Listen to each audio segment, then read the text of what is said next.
Hey guys, welcome to another episode of All of Grace. This is Wednesday in the Word. I'm filming it very late in the day on Wednesday, which means it's probably not going to come out until Thursday, but who really cares, right? And so if you have your Bibles, get those out to Colossians 1.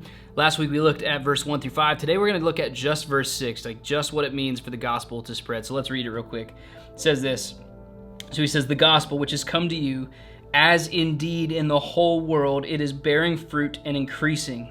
I think it's important to read that and remember that the gospel, no matter where it goes, it bears fruit. A lot of times it looks like the darkness in the world is growing and that, it might feel sometimes like Christianity is kind of losing the fight, but the reality is when the gospel spreads, it always pushes back the darkness. It is always having an effect on the world around it because the gospel is the most powerful message that this world has ever heard. Now, yes, you will face opposition as you're spreading the gospel, but the reality is God is moving, God is working through this message, the gospel. And as people experience the gospel in you and the transforming power of the gospel on your life, they will see how incredible this good news really is for them. When I think about spreading the gospel and evangelizing to people, I grew up in an area near some big ministries. I won't name them, I don't want to throw anybody under the bus, but some pretty large ministries, and we were taught to go down to a beach and to bring a little piece of paper to somebody that kind of explained a couple things.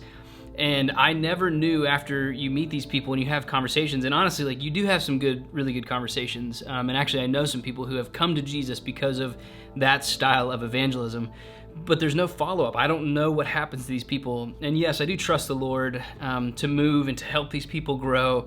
But it's so much more helpful when we view evangelism as a relational kind of opportunity to grow with people. And there's no better way to start a relationship with people and to see the gospel spread than to actually use how the grace of God has transformed your own story. I think when we start from a place of telling of our own brokenness and the way that God met us where we were at, it kind of brings down people's guard. It really helps them not feel like we're coming at them from a holier than thou perspective, but we're really saying look, I was somebody who was just begging for grace and I met Jesus. I needed more grace than anybody I've ever met. I was a messed up, screwed up person, and in so many regards I still am, and God's grace still meets me, but before I found Christ, I didn't know where to find peace. I didn't know where to find love. I didn't know where to find joy. And once I met Jesus, those things began to produce fruit in me. And that's what this verse is talking about in Colossians 1:6, that this gospel truth, this grace-filled truth is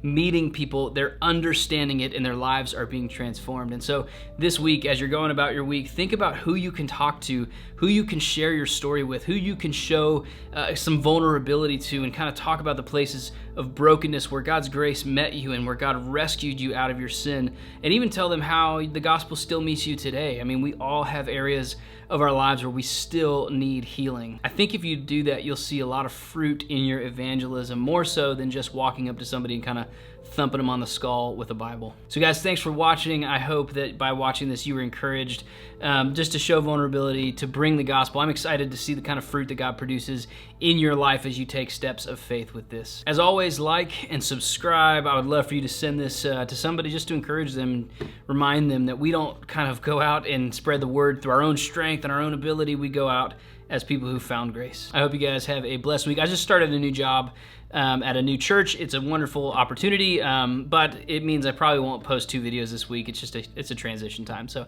hey, I love you guys. I hope you have a wonderful and a blessed week. We'll see you next time.